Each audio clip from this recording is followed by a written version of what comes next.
Vous pouvez le découvrir. La prochaine position, c'est un autre champion du monde, Garry Kasparov, les amis, qui joue avec les pièces noires.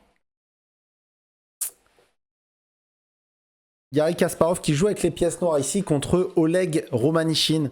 Je ne sais pas si vous connaissez ces joueurs. Alors Kasparov, je sais que vous le connaissez, champion du monde de 1985 à 2000. Il est resté 15 ans champion du monde. C'est le champion du monde qui est resté le plus longtemps après Lasker. Et bon, à son époque, voilà, c'est d'autant plus impressionnant qu'il soit resté 15 ans à la tête des échecs mondiaux.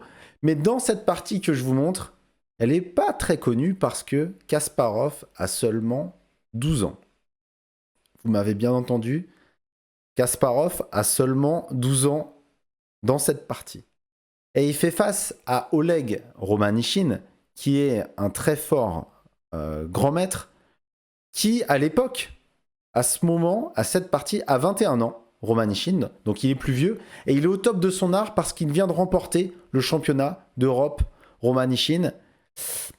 Alors, dans cette partie, Kasparov, qui a 12 ans, joue contre le champion d'Europe en titre, Romanichin, mais il faut savoir, pour la défense de Romanichin, qui s'est incliné dans cette magnifique partie qu'on va voir, qu'il jouait en simultané, notamment contre Kasparov. D'accord? Donc on a une simultanée de Romanichin et Kasparov, à 12 ans seulement, a les pièces noires. Et Oleg Romanichin ouvre avec F4. C'est pas le coup qu'on a l'habitude de rencontrer le plus souvent, mais Romanichin, c'est un adepte des systèmes un peu rares, et du coup, il joue F4.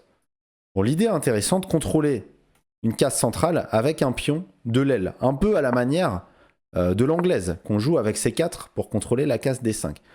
Mais par rapport à l'anglaise, quel est l'inconvénient du coup F4? Vous l'avez deviné, ça affaiblit un peu le roi blanc. Donc c'est un coup qui est moins populaire, moins répandu que F4. Ok, Kasparov joue D5, il occupe le centre avec son autre pion. Romanichin joue cavalier F3, Kasparov développe simplement son cavalier avec le coup cavalier F6. Les blancs continuent avec E3. Et ici, Kasparov joue fou G4. Et ça, c'est extrêmement intéressant, fou G4.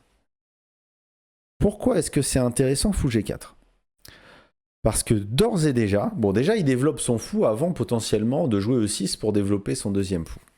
Ça, c'est somme toute assez logique. Maintenant, vous voyez que lorsque ce fou attaque le cavalier, ça peut faire naître à tout moment un échange fou contre cavalier.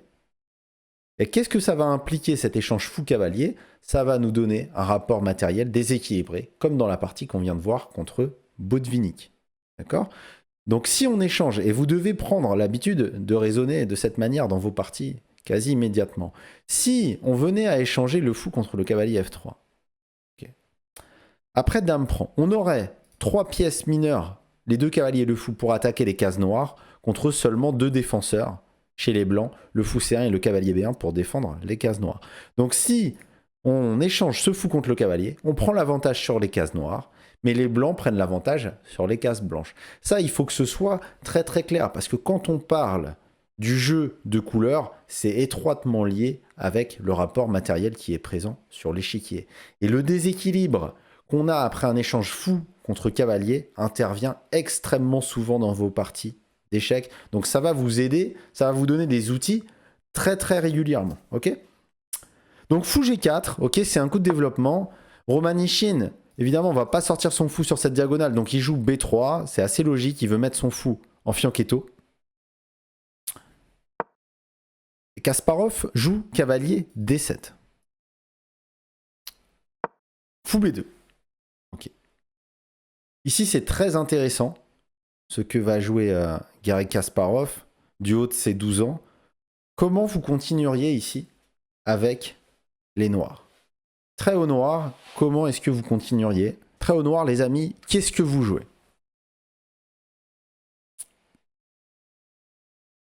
Alors attention, il y a des joueurs dans le chat qui me proposent cavalier E4 ou cavalier C5. C'est des coups qui violent les principes de l'ouverture parce qu'on joue 2 fois la même pièce dans l'ouverture, et du coup on néglige le développement des autres pièces. Donc attention dans l'ouverture à pas jouer trop tôt, plusieurs fois, les mêmes pièces. E5, attention, E5 c'est contrôlé 2 fois par les blancs, donc le coup E5 va a priori perdre un pion. Alors j'ai entendu E6. E6 c'est un coup qui est tout à fait raisonnable, c'est un coup qui est tout à fait possible. Très bon coup dans cette position, E6 juste pour développer le fou. Mais Kasparov a joué un autre coup, et j'aimerais que vous me l'expliquiez. Il a joué le coup C6, que je trouve très intéressant. Pourquoi C6 plutôt que E6 à votre avis? Essayez de comprendre.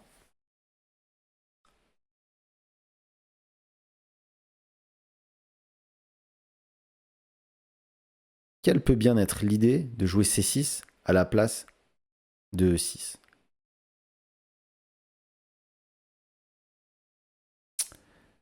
C'est pas pour pouvoir reprendre du pion E en cas d'échange en F6, c'est pas ça.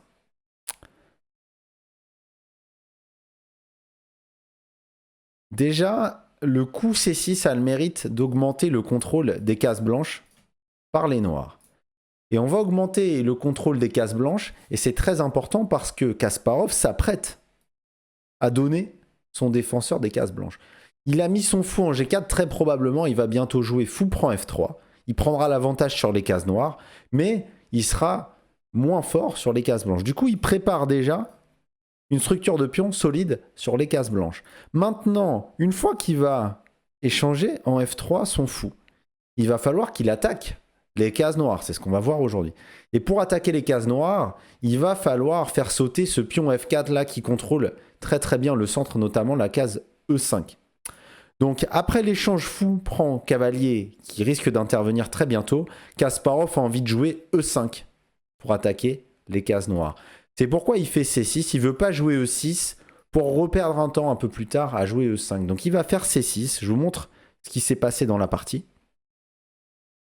Fou E2, il joue Dame C7, regardez, il prépare la poussée E5, et après le rock de Romanichin, Kasparov dévoile son idée, il joue le coup Fou prend F3.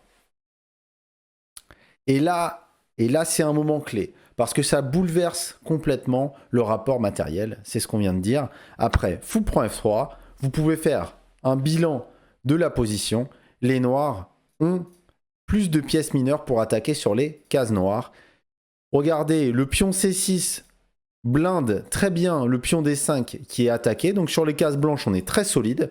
Et on va pouvoir dérouler le jeu sur les cases noires avec le coup E5. Très très bien. E5 joué par Kasparov. Ok. Donc vous voyez, c'est très intéressant la manière dont il a traité cette ouverture. E5. Romanichin qui ne prend pas en E5, parce que déjà, après cavalier prend E5, les noirs sont déjà très très bien. Ils vont pouvoir jouer fou D6 et regarder la batterie dame et fou qui va taper sur H2, ça va être très désagréable. Par exemple, après un coup comme cavalier C3, on va pouvoir simplement jouer fou D6 et on a déjà des menaces de cavalier prend échec, gagner un pion, et c'est déjà très très désagréable pour les blancs qui vont être obligés de jouer un coup qu'on n'a pas envie de jouer, par exemple, un coup comme G3. Ok ?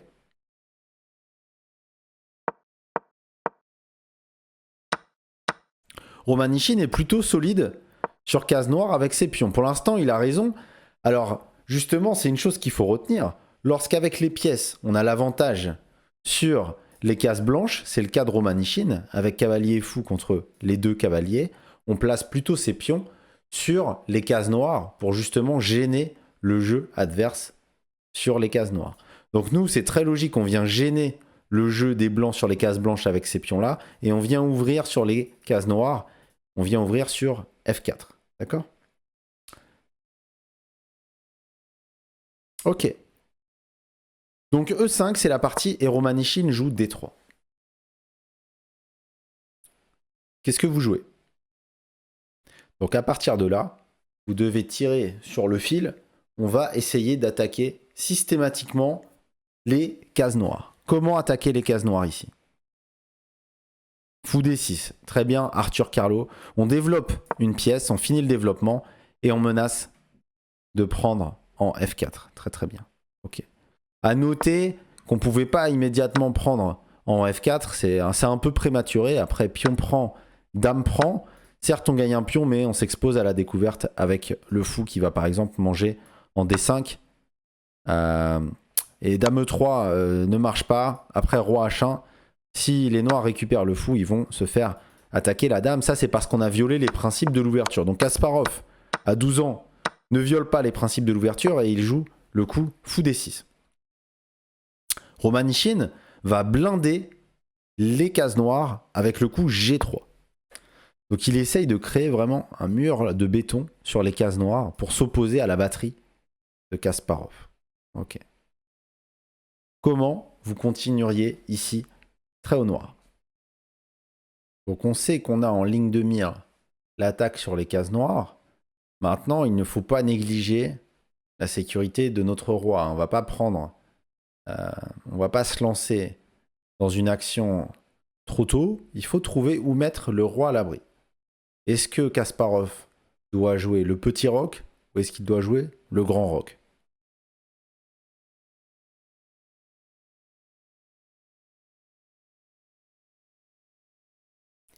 Non, du coup, Kasparov respecte les principes. Il va pas jouer sa dame trop tôt, par exemple avec le coup dame B6 pour aller créer une menace sur E3 qui va être parée assez facilement par les blancs, par exemple avec le coup dame 2.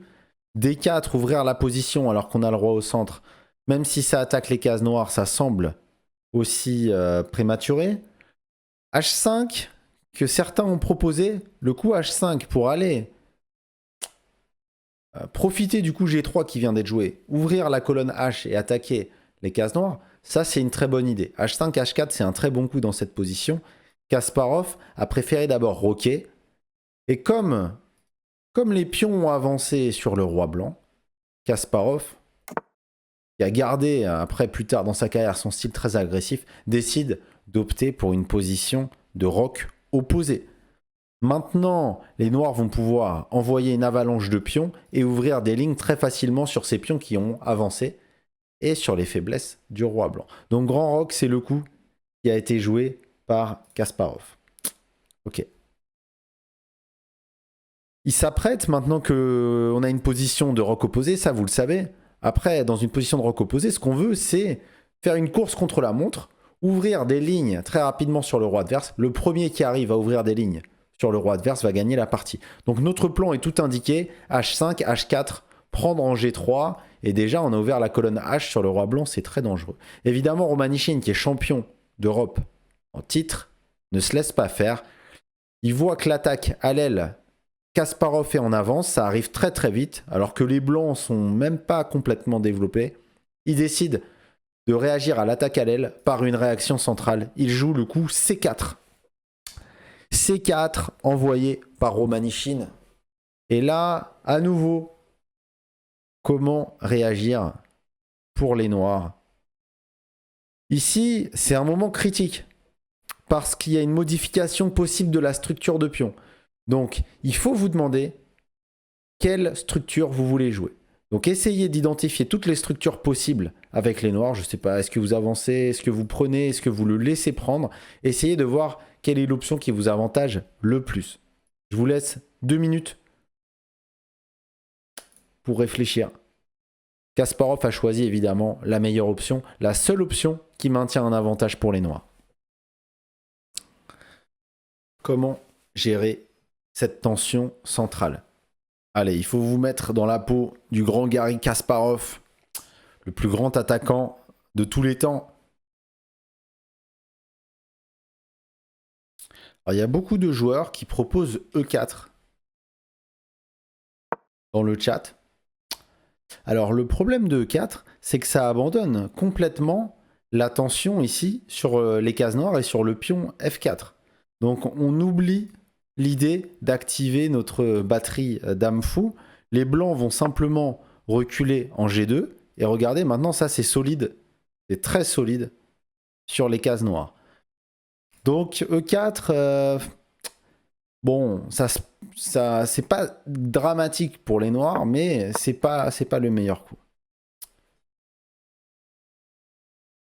Alors, fou C5, vous m'avez proposé.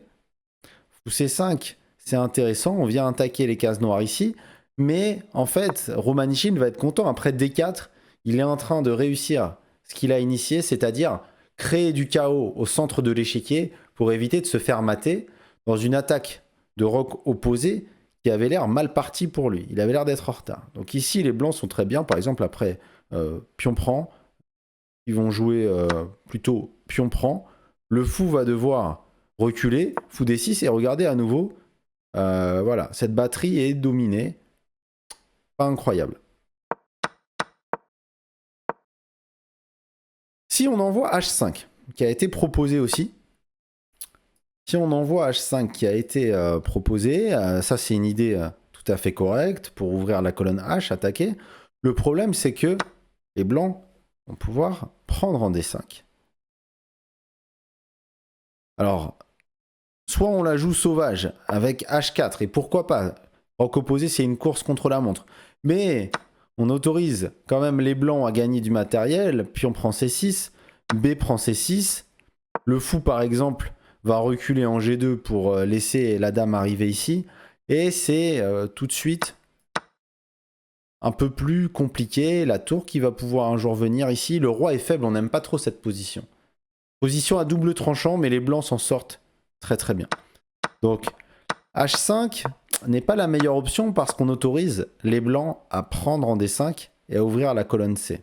Et si sur H5, après prise en D5, on fait simplement C en D5, le problème c'est que la colonne C a été ouverte ici et il y a du monde sur la colonne C.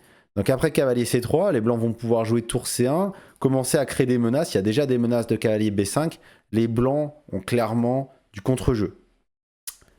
Donc, dans cette position précise, par élimination, quel est le coup qui permet aux noirs d'annihiler ou en tout cas de tempérer le jeu des blancs sur leur propre roc, puis de reprendre leur attaque? C'est le coup. Puis on prend C4. Même si ça a l'air contre-intuitif d'ouvrir la position en prenant ce pion, finalement, après B prend C4, qui est le coup de la partie, eh bien la colonne C reste fermée. Certes, la colonne B a été ouverte pour les blancs, mais vous voyez que les blancs ne sont pas prêts à attaquer sur cette colonne B. Donc tout va bien pour les noirs. C'est la partie. Donc prise en C4, B prend C4. Comment vous continuez maintenant? H5, c'est le moment. Kasparov joue le coup H5 et il envoie l'attaque de roc opposé. Dame C2 jouée par Romanichin. Donc la dame qui a un œil sur la seconde rangée. Ok, très très bien. H4, évidemment, joué par Kasparov. Il vient ouvrir la colonne H et essayer, regardez la tension qu'il est en train de mettre, car c'est quand même le sujet de cette masterclass. C'est pas l'attaque de roc opposé, c'est regarder l'attaque sur les cases noires. Donc un bon moyen d'attaquer les cases noires, ici vu qu'on a une supériorité matérielle sur les cases noires, c'est d'éclater les pions qui sont défenseurs des cases noires. Donc on vient exploser, faire sauter ces pions. Ok? Donc là, regardez la tension ici et ici. Cavalier C3, joué par Romanichin. Qu'est-ce que vous jouez? Qu'est-ce que vous jouez, les amis?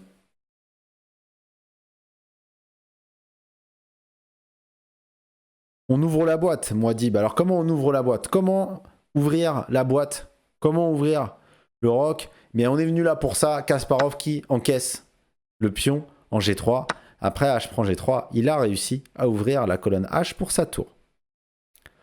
Comment continuer l'attaque sur case noire? Je vous remets un dernier chrono. 2 minutes. Trouvez-moi la séquence. Kasparov continue à éclater ces cases noires. Très haut noir. Il faut exploser complètement ces cases noires. Il faut me dynamiter ces cases noires, les amis. Alors vous me dites, il est fort Kasparov.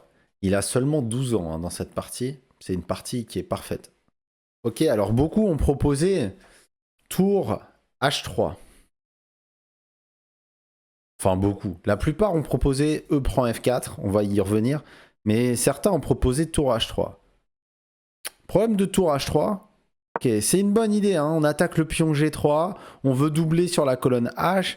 Le souci, c'est que les blancs vont jouer roi G2, attaquer la tour H3, et après tour DH8 pour doubler, ils vont pouvoir jouer tour H1. Et ils vont neutraliser le jeu des noirs sur la colonne H. Ici, on n'a pas le choix, on doit faire tour prend, tour prend, tour prend, roi prend. Et finalement, on est un peu déçu parce qu'il ne s'est rien passé sur la colonne H. Les blancs ont réussi à simplifier et ça va pour les blancs. Donc, tour H3 se heurte à roi G2. Cavalier H5 qui a été proposé dans le chat est un coup intéressant parce qu'on vient à nouveau attaquer les cases noires. C'est pas mal. Les blancs vont simplement mettre leur cavalier en E2 pour défendre les cases noires et ouvrir le fou. Ok. Cavalier H5 est un coup intéressant, c'est pas le meilleur, il y a plus fort.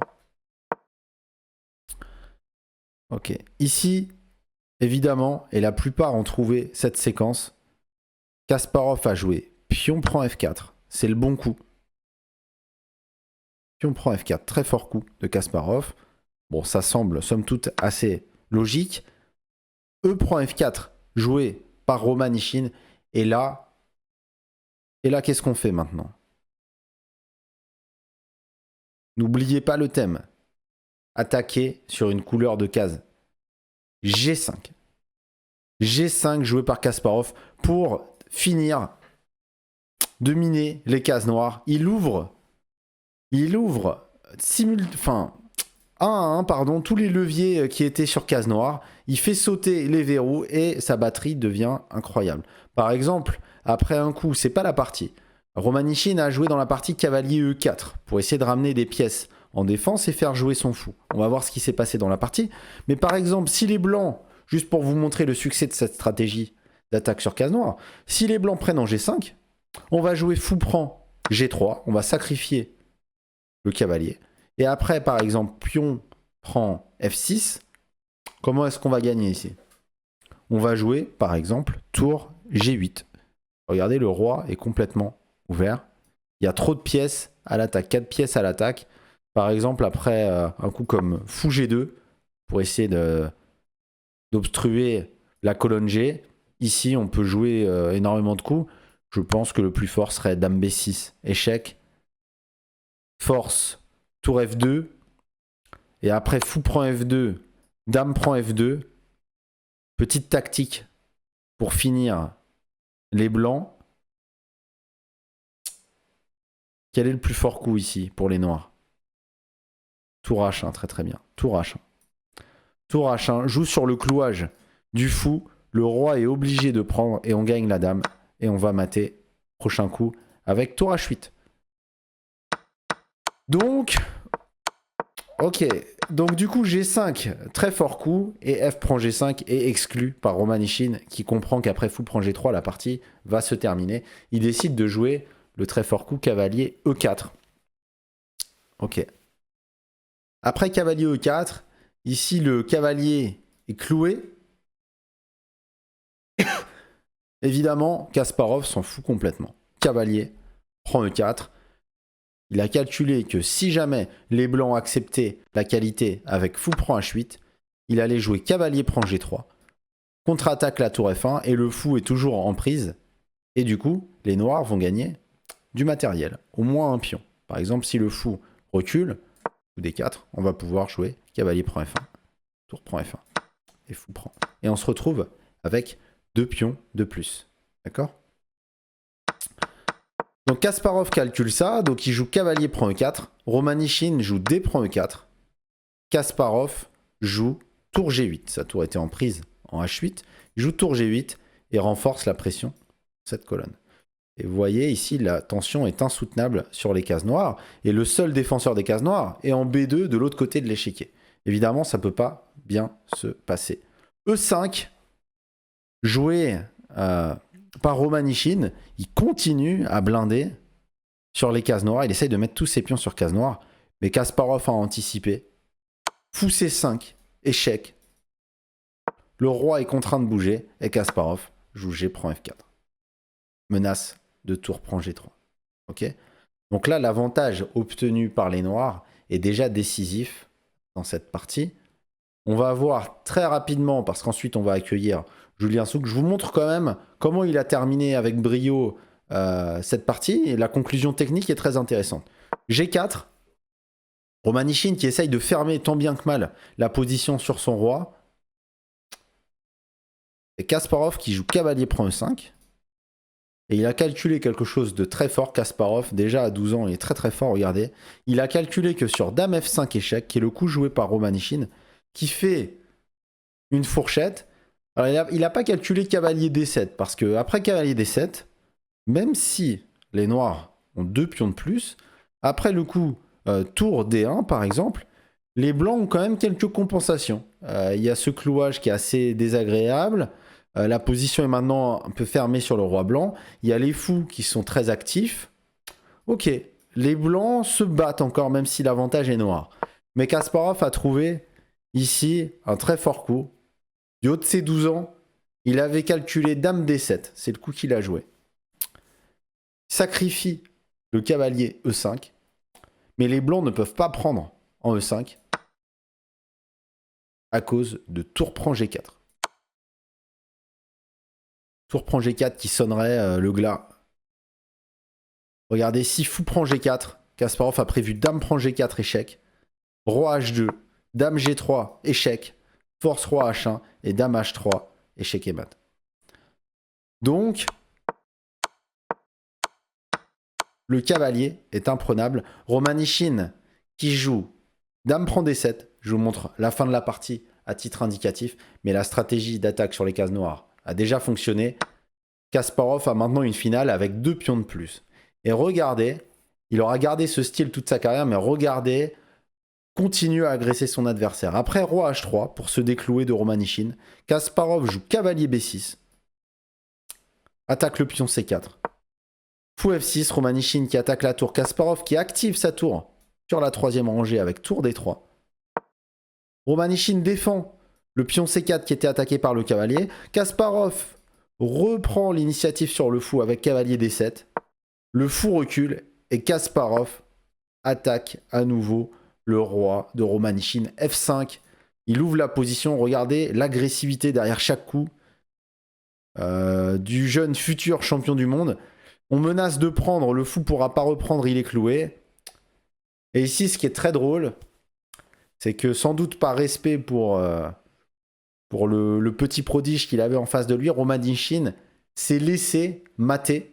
Donc il a joué la variante la plus jolie qui permet à Kasparov de le mater. Évidemment, la position est terminée. Il a joué Roi H4. Kasparov a joué Fou E7 échec. Évidemment, on ne peut pas revenir en H3 à cause de... On prend ici et on va gagner encore du matériel. Le fou est cloué. Donc Romanichin a joué Roi H5. Tour G5, échec. Roi H6. Tour D6, échec de Kasparov. Roi H7. Cavalier F8, échec. Roi H8. Et tour H6, échec et mat. Le jeune Kasparov s'impose dans cette partie. Donc voilà pour la stratégie d'attaque sur les cases noires. J'espère que vous avez apprécié d'abord cet exemple de Botvinnik dans un premier temps avec l'attaque sur case blanche et ensuite un peu plus tard de Kasparov du haut de ses 12 ans qui exécute une attaque parfaite sur les cases noires. Très très brutal ce gamin de 12 ans, on comprend pourquoi il deviendra champion du monde quelques années plus tard.